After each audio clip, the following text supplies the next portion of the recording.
प्रशांत किशोर, नीतीश कुमार और लालू यादव दोनों की क्षमता को जानते हैं, परखते हैं। वो इलेक्शन मैनेजर ही हैं, तो समझ रहे हैं। जो अभी दिख रहा है कि उनके साथ जो लोग जुड़ रहे हैं वही लोग जुड़ रहे हैं। कोई किसी का फर्स्ट चॉइस अभी जन स्वराज पार्टी नहीं है। फर्स्ट चॉइस आज भी बीजेपी है, आरजेडी है। लेकिन जिनको दोनों जगह से में स्थान नहीं मिलेगा, या जो जिनके क्षेत्र में लालू यादव का भी वोट है और नीतीश कुमार का भी वोट है, और दोनों से लोग नाराज़ हैं, उन लोगों को ये अपनी ओर खींच रहे हैं। अभी ये 2 दर्जन सीटों पर तो कड़ी चुनौती देंगे। हाँ, एकदम निश्चित तौर पर दें। अब कितना जीत पाते हैं तो। नमस्कार, आप न्यूज़ फाउंडेशन देख रहे हैं। मैं हूं आपके साथ वंदना। एक समय था जब चुनावी रणनीतिकार प्रशांत किशोर को तमाम पार्टियां अपने पाले में लेने की कोशिश करती थी। हालांकि आज प्रशांत किशोर खुद अब एक अलग पार्टी बनाने जा रहे हैं। जब भी यह पार्टी बनकर बिहार में उतरेगी तो किस पार्टी को सबसे ज़्यादा नुकसान हो सकता है, क्योंकि बिहार में बड़ी पार्टी का दावा बीजेपी भी करती है, आरजेडी करती है, जदयू करती है, तमाम पार्टियां करती है। इस विषय पर हमारे साथ बात करने के लिए हैं बिहार के सीनियर जर्नलिस्ट इंद्रभूषण सर। कैसे देख रहे हैं प्रशांत किशोर जब पार्टी लेकर के बाकायदा उतरेंगे बिहार की राजनीति में, तो किसको ज़्यादा नुकसान हो सकता है बिहार में? देखिए, थोड़ा पीछे चलिए 2015 के विधानसभा चुनाव में। 2015 के विधानसभा चुनाव में प्रशांत किशोर भाजपा को छोड़ के जदयू के पास आए थे, और वो नीतीश कुमार का नारा दे के उन्होंने बिहार में बीजेपी को 54-55 सीटों पर समेट दिया था। प्रशांत किशोर, नीतीश कुमार और लालू यादव दोनों की क्षमता को जानते हैं, परखते हैं। वो इलेक्शन मैनेजर ही हैं, तो समझ रहे हैं। और जिस तरह से नीतीश कुमार का और लालू यादव का जो शारीरिक क्षरण हो रहा है, वृद्ध हो गए हैं, कई तरह की बातें आ रही हैं, तो वो देख रहे हैं कि अभी माहौल अनुकूल है।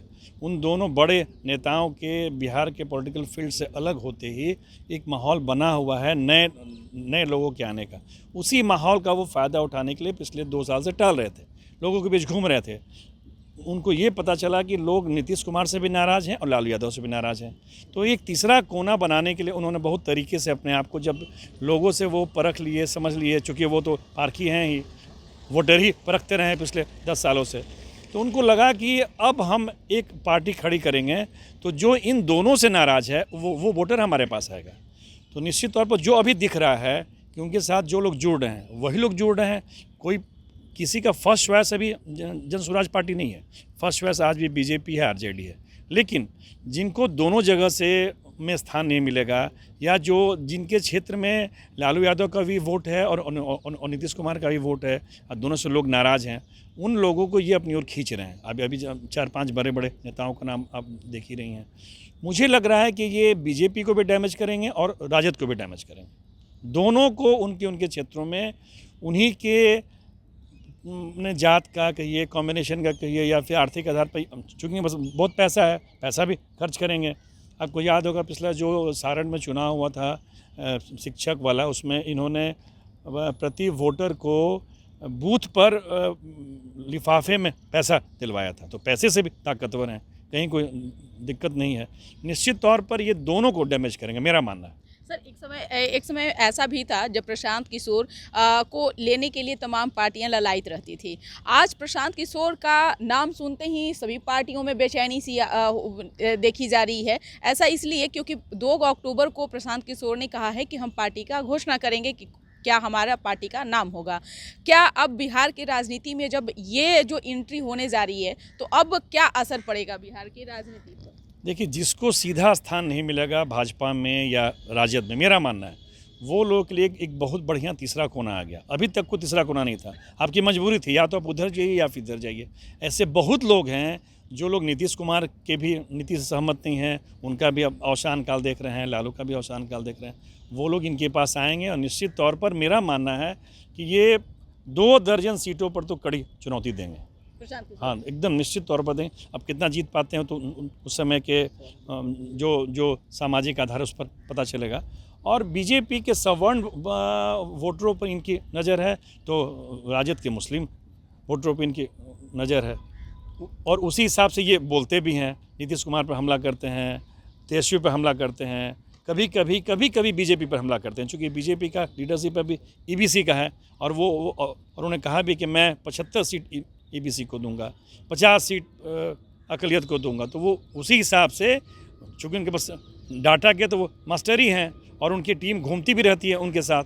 तो उसी हिसाब से वो निश्चित तौर पर मेरा मानना है कि एक तीसरा कोना तो हो ही गए हैं। लेकिन सवर्ण जाति को लेकर के जो कहा जा रहा है कि प्रशांत किशोर के साथ आ सकते हैं और प्रशांत किशोर खुद सवर्ण जाति से बिलोंग करते हैं, क्या ऐसा भी हो सकता है? देखिए, मेरा मानना है कि अभी जो बिहार का माहौल, उसमें जहाँ बीजेपी का सवर्ण कैंडिडेट होगा वहाँ तो जनसुराज को वोट नहीं मिलेगा, लेकिन जहाँ जदयू का सवर्ण कैंडिडेट होगा, चूँकि सवर्णों की भी नीतीश कुमार से बहुत नाराज़गी है, तो जहाँ नीतीश कुमार जदयू का कैंडिडेट होगा एनडीए की तरफ से, वहाँ निश्चित तौर पर जनसुराज का अगर बढ़िया उम्मीदवार रहा तो लोग उस ओर जा सकते हैं। जहाँ राजद का रहेगा वहाँ भी इनको फ़ायदा मिलेगा। तो अभी बीजेपी से तो ये सही तौर पर नहीं लड़ पा रहे, लेकिन जदयू को और राजद को डैमेज करते हुए दिख रहे हैं। इन दिनों बिहार की राजनीति में ऐसा देखा जा रहा है कि नीतीश कुमार एक समय में अपने पुराने साथियों को छोड़ चुके थे, बीजेपी भी कहीं ना कहीं उन लोगों पर ध्यान देना जो है बंद कर दिया था। अब क्या लग रहा है कि ये प्रशांत किशोर के आने का ये असर है या फिर पार्टी कुछ और सोच रही है, चाहे जदयू हो, बीजेपी हो या आरजेडी हो? हाल के दिनों में देखिए, हिना साहब से खुद लालू प्रसाद यादव जैसे बड़े कद्दावर नेता मिलने पहुंच रहे हैं, तेजस्वी यादव जा रहे हैं, नीतीश कुमार पुराने साथियों को बुला करके उनसे मुलाकात कर रहे हैं, उनको मनाने में लगे हुए हैं। बीजेपी का वही चीज़ देख लीजिए कि वैश्य समाज को एक बार फिर से, जो लोकसभा चुनाव में उन बीजेपी से कट गया, फिर वैश्य समाज को फिर वो एकजुट करने में लगे हुए हैं। ये क्या असर प्रशांत किशोर का है? नहीं, सबको ये बात लग रहा है कि एक तीसरा कोना बिहार में पैदा हो रहा है। तो जो अभी तक ऑटोक्रेसी थी कि नहीं, जो केंद्रीय लीडरशिप या जो उस दल का प्रमुख का वही जो बोलेगा वही होगा, उससे अब लोग पीछे हट रहे हैं। अब अपने पुराने लोगों से बात कर रहे हैं, कहाँ हम डैमेज हो सकते हैं उसको तलाश रहे हैं। ये तो प्रशांत किशोर का ही असर है। 2 साल से जो प्रशांत किशोर घूम रहे हैं और जिन मुद्दों को वो उठा रहे हैं, कल भी वो बात कर रहे थे, बोल रहे थे कि अगर जीएसडीपी यहाँ का दुरुस्त हो जाए और यहाँ का पैसे ही खर्चा हो तो क्यों यहाँ का आदमी बाहर जाएगा। उनका पूरा फोकस रहता है कि बिहारी बाहर नहीं जाए, बिहारी को बिहार में रोजगार मिले। तो ये जो इशू है हर किसी को अच्छा लगता है और अपनी सभाओं में वो लगातार कहते हैं कि सब लोग आप अपने बच्चा के बारे में सोचिए। जिस तरह लालू यादव अपने बेटा के बारे में सोचते हैं कि नवा पास को सीएम बनाते हैं, आप भी अपने बेटा का सोचिए। तो ये तो पब्लिक की तो बात कर ही रहना, जो लोगों को सीधे जोड़ रहा है। तो निश्चित तौर पर वो प्रशांत किशोर का ही असर है कि सब दल अपनी अपनी रणनीति को बनाने में से बिहार के धरती पर वो उतर कर काम कर रहे हैं, तो बिहारियों का वो नब्ज जो है पकड़ लिए हैं, यही मानना चाहिए। वो खुद भी बिहारी हैं, बिहार में ही उनकी प्रारंभिक पढ़ाई बिहार में ही हुई। उनके फादर बक्सर में डॉक्टर थे, वो खुद रोहतास के रहने वाले हैं, बिहारी तो हैं ही। बाद के दिनों में वो उच्च पढ़ाई पढ़ने के लिए बाहर चले गए, फिर यूएनओ में रहे, कहीं के रहे, फिर इलेक्शन मैनेजर हो गए, कैंपेनर हो गए। तो बिहारी तो हैं ही। और वो कहते हुए रहे कि मैंने जो ज़िंदगी में कमाया है फिर मुझे अपने बिहार को लौटाना है। तो उनका एक प्रयास है कि बिहार को भी गुजरात और महाराष्ट्र की तरह और हरियाणा की तरह उद्योग, माने सब लोगों को रोज़गार मिले, वो मैं करूं। और उस ओर करता हुआ दिख रहे हैं। अब कितना सफल होंगे, चूँकि यहाँ तो चुनाव के समय सारी बातें होती हैं, फिर चली आती हैं जात पात पर। कितने वो जात पात वाले बंधन को तोड़ पाएंगे, ये उनको ये चुनाव बताएगा। निश्चित तौर पे। लेकिन तेजस्वी यादव को लेकर के एक लोगों में जन भावना बन चुका था। तेजस्वी यादव रोजगार की बात करते हैं, यहाँ पलायन की बात कर रहे थे, बिहार वासियों को बाहर नहीं जाए। क्या लग रहा है, तेजस्वी यादव को भी प्रशांत किशोर जो है वो मात दे सकते हैं? देखिए, तेजस्वी यादव अगर रोजगार की बात करते हैं तो तेजस्वी यादव आरक्षण की भी बात करते हैं, दोनों बात करते हैं। तेजस्वी यादव जो अपने वोटर हैं, उनके एमवाई समीकरण है, उसको बचाते हुए वो रोजगार की बात करते हैं। प्रशांत किशोर के पास सिर्फ रोजगार है, वहाँ कोई कास्ट नहीं है, कोई कहती नहीं है कि मैंने यादव है या भूमिहार है या ब्राह्मण है या पासवान है। वो सिर्फ रोजगार की बात करते हैं और सिर्फ जीएसडीपी की बात करते हैं। उनका कहना है कि नहीं, यहाँ अगर यहाँ का पैसा यहाँ खर्चो तो लोग आगे बढ़ेंगे। तो कहीं ना कहीं तो अंतर तो है ही। और प्रशांत किशोर ठीक है, वो खुद ब्राह्मण है, लेकिन वो खुद कह चुके हैं कि मैं अपनी पार्टी का नेता नहीं बनूंगा और वो मेरा पहला अध्यक्ष दलित होगा। अब वो किसको सीएम के रूप में प्रोजेक्ट करते हैं, इस पर बहुत कुछ निर्भर करेगा कि क्या होगा आगे। लेकिन बिहार में अभी तक एनडीए के द्वारा जो है कौन चेहरा होगा, सभी के सभी अभी नीतीश कुमार पर ही आश्रित हैं। अगर यही पुराने चेहरे लेकर के एनडीए फिर से अगर चुनावी मैदान में उतरती है 2025 के विधानसभा चुनाव में, तेजस्वी यादव अपोजिट में अगर चेहरा होते हैं, और अगर तीसरा विकल्प आप अभी हम बात करें प्रशांत किशोर की, तो क्या लग रहा है? तो प्रशांत किशोर भी किसको प्रोजेक्ट करते हैं सीएम के रूप में, ये इस पर बहुत असर पड़ेगा। क्या अगर खुद प्रशांत किशोर नहीं कर सकते? सब जो बिहार की राजनीति है, जो सामाजिक समीकरण है, जहाँ 15%, 16%, 17% मैक्सिमम सवर्ण वोट है, वहाँ अगर प्रशांत किशोर अगर खुद उम्मीदवार हो गए तो सारा उनका गुण एक तरफ चला जाएगा और यही प्रचारित होगा कि फिर ब्राह्मण मुख्यमंत्री बनने वाला है, फिर प्रशांत किशोर की काबिलियत सारी नीचे चली जाएगी। तो मुझे नहीं लगता है कि वो पढ़ा लिखा आदमी ये फिर गलती करेगा। उसे उनको किसी न किसी EBC BC दलित को आगे करके मुख्यमंत्री प्रोजेक्ट करना ही होगा। अगर वो सही व्यक्ति प्रोजेक्ट नहीं कर पाए तब तो फिर मुझे नहीं लगता कि वो ज़्यादा सफल हो पाएंगे। लेकिन आपने बात कही कि प्रशांत किशोर तो आरक्षण की बात नहीं करते हैं, वो जाति का बात नहीं करते हैं, फिर आप कह रहे हैं कि फिर ब्राह्मण के। तो अचानक तो एक दिन में तो ये टूटेगा नहीं, उनको तोड़ने के तो पहले तो उसी सामाजिक समीकरण उनको आगे बढ़ के। प्रशांत किशोर को ही देख करके जुड़ रहे हैं। लेकिन प्रशांत किशोर ब्राह्मण हैं, ये भी एक अभिशाप है उनके लिए आज के समय में।